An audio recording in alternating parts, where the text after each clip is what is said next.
कहा उठ खा पी और चल क्योंकि तुझे लंबी यात्रा करनी है। 8 में लिखा तब उसने उठकर खाया पिया और उसी भोजन से बल पाकर 40 दिन रात चलते चलते परमेश्वर के पास मतलब पर्वत हुरेब को पहुंचा। कितना?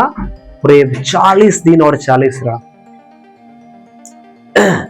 आप 40 दिन फास्टिंग से पहले क्या परमेश्वर के पास आकर आपने कहा कि प्रभु मुझे तैयार कर, मुझे 40 दिन परमेश्वर तेरी उपस्थिति में चलना है, उपवास में चलना है, उपवास के साथ तेरी उपस्थिति में चलूंगा।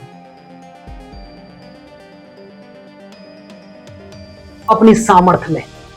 हालेलुया। बाइबल कहती है वहां एक गुफा में जाकर टिका और यहोवा का यह वचन उसके पास पहुंचा, हे एलिय्याह तेरा यहां क्या काम? उसने उत्तर दिया, सेनाओं के परमेश्वर यहोवा के निमित्त मुझे बड़ी जलन हुई क्योंकि इस्राएलियों ने तेरी वाचा टाल दी और तेरी वेदियों को गिरा दिया और तेरे नबियों को तलवार से घात किया और मैं ही अकेला रह गया और वे तेरे प्राणों के भी, वो मेरे प्राणों के भी खोजी है। तेरा क्या काम? आपको कोई भी काम करने से पहले आपको पीछे पहले क्या करना पड़ेगा? तैयारी करनी पड़ेगी, प्रार्थनाएं करनी पड़ेगी, उपवास करनी पड़ेगी, परमेश्वर की उपस्थिति में जानी पड़ेगी। मैं जब 40 दिन के फास्टिंग, जब मुझे पहले, मैं महीनों पहले से मैं तैयारी कर रहा हूं कि प्रभु मैं 40 दिन के फास्टिंग में जाऊंगा, तेरे नजदीक तेरी उपस्थिति में बढ़ूंगा। मैंने इतने साल 40 दिन से, जब से मुझे पता चला कि 40 दिन की फास्टिंग होती है, मैं सालों हो गए 40 दिन की फास्टिंग करते हुए, कभी मुझे चक्कर नहीं आया। ये रियली बात है। कभी मुझे वो वीकनेस, वो कमजोरियां फील नहीं हुई कि मुझे कमजोरी आ गया, मैं चक्कर आकर फिर जाऊंगा भी, मैं ये हो जाऊंगा, मैं नहीं हुआ। बाइबल स्पष्ट कहती है कि कोई भी व्यक्ति रोटी से नहीं परंतु परमेश्वर के मुख से निकला हुआ हर एक वचन से वो जीवित रहेगा। यस, अगर आप परमेश्वर की उपस्थिति में चलने वाले लोग हो तो आप कमजोर नहीं पड़ोगे, आप चक्कर नहीं आएगी। हालेलुया। थोड़ा टाइम में आपको लगेगा कि थोड़ा वीकनेस आ गया है, लेकिन चिंता नहीं करना, परमेश्वर आपको संभालेगा। ये शरीर को जितना आप भोजन दोगे ये इतना मांगेगा। हाँ, जितना खाओगे वो उतना पचेगा और बाहर होगा, फिर बहुत मांगेगा, फिर खाओगे फिर मांगेगा। समझ रहे आप? जितना इसे खिलाओगे उतना ये खाएगा, पेट भर जाएगा, फिर 2-3 घंटे बाद फिर भोजन, भूख लगेगी आपको। ये शरीर को कंट्रोल करो आप, हमें कंट्रोल करना है। आगे हम पढ़ेंगे, बाइबल बहुत सुंदर लिखा कि प्रभु यीशु मसीह ने 40 दिन का उपवास किया। कितना दिन का? 40 दिन का। 40 दिन का उन्होंने उपवास किया। कौन? ये पूरे जगत का उद्धार करता। बोलो कौन? जो हमारे पापों के कारण अपना लहू बहा दिया और वो मृत्यु में से फिर से जिंदा हो गया, उसको 40 दिन उपवास करना पड़ा। समझ रहे आप? बाइबल कहती है कि 40 दिन उपवास करने से पहले उन्होंने जब बपतिस्मा लिया, बाइबल कहती है कि उन्होंने अपने जीवन में, जब उन्हें, बाइबल कहती है कि आत्मा उन्हें जंगल में लेकर गया और उसे 40 दिन को उपवास में उसे रखा। और 40 दिन के जब फास्टिंग में रखा, क्या लगता है, क्या उन्हें कष्ट नहीं आई होगी? क्या उन्हें भूख नहीं आया होगा? लगा होगा कि नहीं? लगा होगा ना? हाँ, हम तो घर में है, छत के नीचे, मोबाइल्स में ऑर्डर रहते हैं ना, तुरंत ऑर्डर करो, खाना बना बनाया घर पे आ जाएगा। इतनी सुविधा है हमारे पास बनाने के लिए, हमारे खाने के लिए इतना सुविधा है। आप सोचो उस समय कोई मोबाइल था? कोई रेस्टोरेंट था? नहीं। प्रभु कहाँ थे? जंगल में। कहाँ थे? बाइबल क्या कहती है? आत्मा उन्हें जंगल में लेकर गया। 40 दिन उपवास किया उन्होंने बिना खाए पिए। हम तो शाम को 6 बजे के बाद खा भी लेते कि शरीर कमजोर ना पड़े, क्योंकि संसारिक जीवन में है ना, संसार में है ना। प्रभु क्या संसार में नहीं थे? थे ना? थे कि नहीं थे? वो जंगल में गए। सोचो, शाम को हमारे पास फ्रूट होते हैं ना, अलग अलग प्रकार के फ्रूट। उस समय आप देखो, एक इमेजिनेशन करो, इमेज करो आप अपने मन में कि प्रभु यीशु मसीह जब 40 रात 40 दिन जब उपवास रहे होंगे, तो क्या उनके जीवन में कैसा दिन आया होगा? क्या उन्हें भूख नहीं लगी होगी? उसके पहले तो खाते पीते थे ना। बाइबल कहती है कि उन्हें उपवास में जाने के लिए उन्हें जंगल में, आत्मा उन्हें जंगल में लेकर गया और 40 दिन 40 रात उन्हें फास्टिंग में रखा। एक वो जो परमेश्वर का पुत्र है, वो चाहते तो बिना उपवास के हर एक वो काम को कर सकते थे। वो परमेश्वर का पुत्र, परमेश्वर का जन होने के बावजूद भी उन्हें उपवास करना पड़ा। हेलो, हम क्या है? हम किसके पुत्र हैं? मनुष्य के, जिस गर्भ से निकले।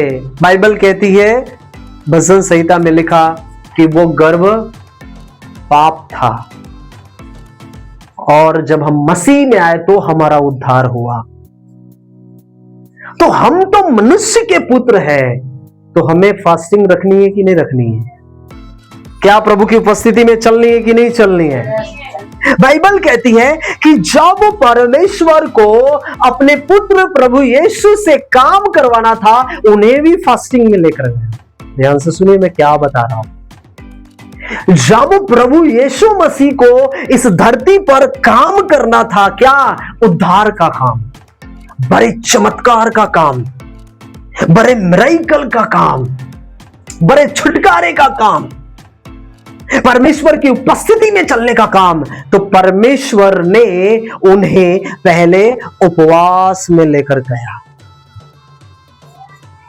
आपके जीवन में अगर आपको परमेश्वर बदलना चाहता है, बड़ा काम करना चाहता है, ये तो फास्टिंग आपके लिए है। आपको इन फास्टिंगों में आपको परमेश्वर अद्भुत रीति से वो बदलेगा, चेंज हो जाओगे। अगर आप अपने जीवन में शरीर के ऊपर आज भी कंट्रोल नहीं कर पा रहे हो, तो आप मसीह में अच्छे सरवाइव नहीं कर पाओगे। मैं आपको क्या बता रहा हूं, आप अगर प्रभु की उपस्थिति में चलने वाले लोग हैं, अगर फास्टिंग के द्वारा अपने शरीर को अपने नहीं तोड़ा है, कंट्रोल में नहीं किया है, तो 1 महीना, 2 महीना, 3 महीना, 6 महीना, 1 साल प्रभु में अच्छे से चलोगे, फिर उनके जस्ट नेक्स्ट मंथ में आप गिर जाओगे। या तो पाप में गिरोगे, या तो व्यर्थ बातों में गिरोगे, या तो व्यर्थ चीजों में गिर जाओगे। नहीं, बता रहा हूं, आप गिर जाओगे। आप क्यों? क्योंकि आपने अपने शरीर को कंट्रोल में करना अभी तक नहीं जाना है, और आपका शरीर आपके आत्मा के कंट्रोल में नहीं है, तो शैतान आपको कभी भी परमेश्वर की उपस्थिति से आपको दूर करेगा, और वो वही करवाएगा जो वो करना आपसे चाहता है। हालेलुया, समझ रहे हैं आप? पौलुस भी कहता है कि मैं शरीर को मारता हूं, कूटता हूं। क्यों? क्योंकि इसको अपने बस में करूं। क्यों बस में करूं? वो तो अच्छा प्रचार करने वाला था ना, वो तो राज्य में जाकर प्रचार करने वाले, वो तो परमेश्वर की हर एक कामों को फैलाने वाले, बढ़ाने वाले थे। फिर उन्हें क्यों मारना और कूटना पड़ा? क्यों ऐसा करना पड़ा? क्यों करना पड़ा? क्योंकि वो और परमेश्वर के नजदीक जा सके, और परमेश्वर की उपस्थिति में वो जा सके, और परमेश्वर के कामों को अपने जीवन में होते हुए देखे, और अपने जीवन में जो होगा वो कर लोगों में भी होते हुए देखे। वो पौलुस चाहते। हालेलुया।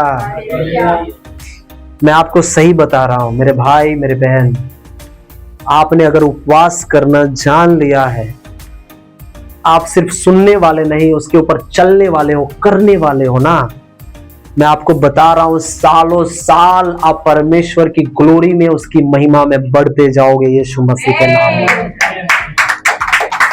कमोगे नहीं, आपका ग्लोरी डाउन नहीं होगा।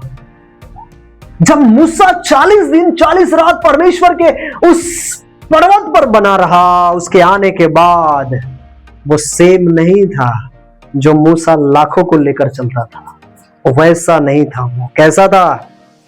अब उसके चेहरों में से किरणें निकलती थी जो कोई देख नहीं सकता था। जब लोगों से बात करनी होती थी वो अपने चेहरे को ढक लेता था। सुनेंगे, एक और चीज मैं आपको बता रहा हूं, जब लोगों से बातें करनी थी तो वो अपने चेहरों को ढक कर बातें करता था, लेकिन जब परमेश्वर के उपस्थिति में, जब वो भवन में जाता था, तो बाइबल कहती है वो अपने चेहरों को खोलता था। पता है क्यों? क्योंकि जो परमेश्वर की ग्लोरी है, जो मूसा के अंदर ग्लोरी थी और जो परमेश्वर की ग्लोरी थी, उसमें वो टिक सकता था। लेकिन जो मूसा के अंदर ग्लोरी थी, वहां पे जो इजरायली लोग थे, उसको वो बर्दाश्त नहीं कर सकते, उसे वो सहन नहीं कर सकते थे, इसलिए वो चेहरा ढक कर लोगों के बीच में। मैं आपको बता रहा हूं, जब आप उपवास के बाद परमेश्वर की उपस्थिति में होकर आओगे ना, जब निकलोगे इस जगह से, आपके अंदर वो प्रतिदिन एक ग्लोरी से बढ़ता हुआ एक जीवन होगा। यीशु के नाम में हालेलुया।